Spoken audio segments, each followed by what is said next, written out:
આજે વાત કરવી છે હવે કેપિટલ માર્કેટ સેક્ટરની જેપી મોર્ગન દ્વારા કેપિટલ માર્કેટ સેક્ટર પર એક રિપોર્ટ બહાર પાડવામાં આવ્યો છે અને આ રિપોર્ટમાં ઘણી બધી કંપનીઓ માટે તેમણે પોતાના કોલ આપ્યા છે. શું છે ખાસ આ રિપોર્ટમાં એની માહિતી લઈએ સહયોગી શ્રદ્ધા પાસેથી. જી શ્રદ્ધા, જણાવો શું ખાસ વિગત આ જેપી મોર્ગનના રિપોર્ટમાં?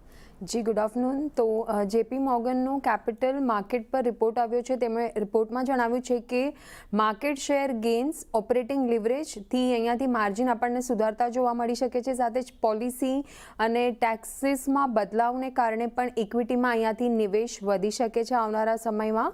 એક્સચેન્જીસ અને ડિપોઝિટરીની પાસે વધુ સારું પ્રાઇસિંગ પાવર છે તેમના મતે, અને વિસ્તૃત માર્કેટ કેપથી બ્રોકર્સને પણ અહીંયાથી ફાયદો મળતો જોવા મળી શકે છે.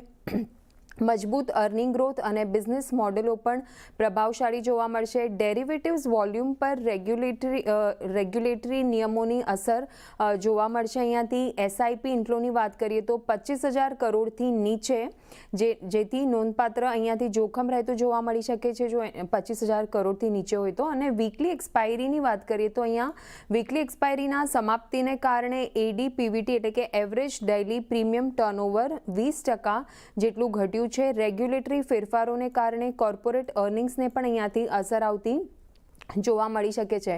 હવે અલગ અલગ કંપનીઓ પર તેમણે રેટિંગ્સ અને ટાર્ગેટ આપ્યા છે. કે ફિનટેક પર ન્યુટ્રલ રેટિંગ આપી છે, 980ના ટાર્ગેટ છે. આઈસીઆઈસીઆઈ પ્રૂ એએમસી પર ઓવરવેટ રેટિંગ છે, 4,090 રૂપિયાના ટાર્ગેટ છે. નિપ્પોન એએમસી ઓવરવેટ રેટિંગ છે, 1,360 રૂપિયાના ટાર્ગેટ.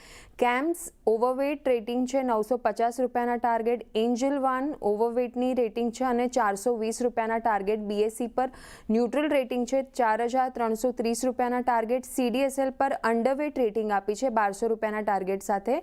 એમસીએક્સ પર પણ અંડરવેટ રેટિંગ છે, 2,560 રૂપિયાના ટાર્ગેટની સાથે. તો આ રીતે ઓવરઓલ કેપિટલ માર્કેટ પર આપણને રિપોર્ટ આવતો જોવા મળ્યો છે જેપી મોર્ગન તરફથી.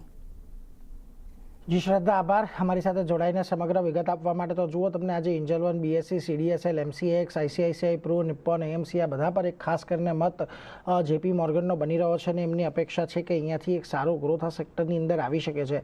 પણ